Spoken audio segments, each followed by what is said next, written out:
tatkala Allah mengangkat Nabi Isa ke langit. Saat menginjak remaja, kelebihan Nabi Isa semakin menonjol. Seringkali dia berdebat dengan para pendeta, dan tak jarang para pendeta dibuat bungkam. Pada usia 30 tahun, malaikat Jibril mendatanginya di Bukit Zaitun.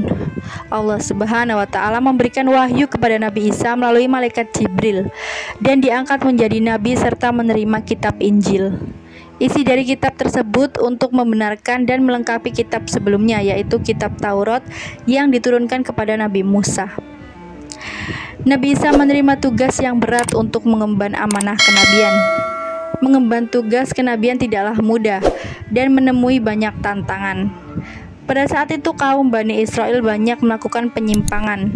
Dosa-dosa telah menjadi kebiasaan dan menganggapnya sebagai kewajaran. Lebih parahnya, para pendeta tidak bisa diandalkan karena mereka cenderung membiarkan kemaksiatan. Mereka tak segan-segan mengubah ketentuan, halal menjadi haram dan haram menjadi halal. Beliau pun memulai dakwahnya dengan menyampaikan ajaran agama kepada kaum Bani Israel. Pada saat itu, para pendeta masih memegang teguh kitab Taurat. Para pendeta tersebut menyuruh kaum Bani Israel untuk menentang Nabi Isa. Berita Nabi Isa mengajar agama diketahui oleh Raja Herodes. Dia tak percaya akan ajaran-ajaran Nabi Isa dan meminta menunjukkan mukjizat. Herodes pun langsung mengumpulkan rakyatnya untuk melihat mukjizat Nabi Isa. Lalu Nabi Isa membuat sebuah patung dari tanah liat dengan berbentuk burung. Kemudian dia meniup burung itu atas izin Allah Subhanahu wa Ta'ala. Burung dari tanah liat tersebut tiba-tiba hidup dan terbang. Banyak orang-orang yang berdecak kagum melihat kejadian ini. Tidak hanya itu saja, pada suatu hari Nabi Isa didatangi oleh dua orang yang memiliki penyakit, yaitu tunanetra dan kusta. Berkat izin Allah, orang buta sejak lahir kembali dapat melihat kembali.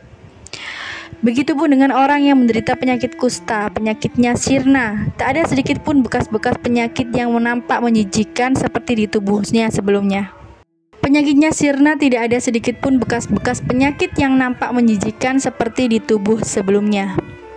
Para kaum Bani Israel yang masih kafir bersekongkol dengan para pendeta untuk mengucilkan Nabi Isa. Beliau memiliki beberapa pengikut dan jumlahnya 12 orang. Mereka terkenal dengan sebutan Hawariyun, dan mereka sangat setia kepada Nabi Isa. Ketika Nabi Isa dan Hawariyun melakukan suatu perjalanan dan melewati sebuah padang pasir yang gersang, kering, serta panas, masalah pun timbul. Rombongan tersebut kehabisan bekal, dan setiap orang sangat lapar dan haus. Para pengikut mulai mengeluh dan mulai berkata macam-macam. Nabi Isa pun berdoa kepada Allah untuk menurunkan hidangan dari langit.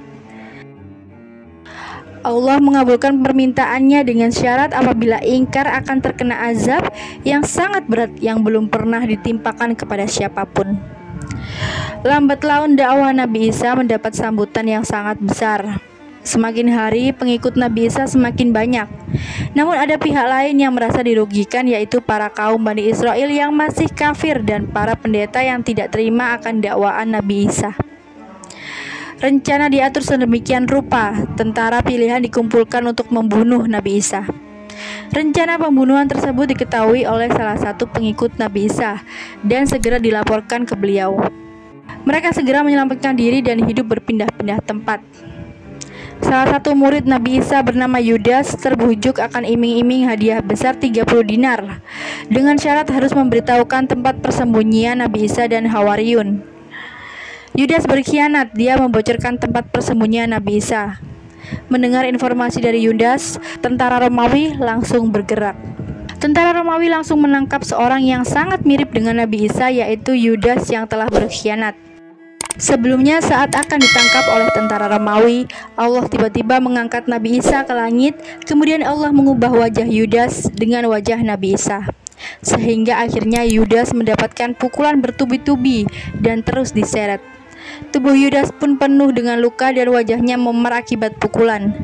Yudas menghembuskan nafas terakhirnya di tiang salib. Di dalam Al-Quran disebutkan bahwa Nabi Isa akan diturunkan kembali ke bumi oleh Allah Subhanahu wa Ta'ala sebelum hari kiamat kelak. Allah Subhanahu wa Ta'ala akan menugaskan Nabi Isa untuk menghadapi Dajjal yang suka membuat bencana di bumi. Sekian kisah tatkala Nabi Isa diangkat oleh Allah Subhanahu wa taala ke dalam langit. Wassalamualaikum warahmatullahi wabarakatuh.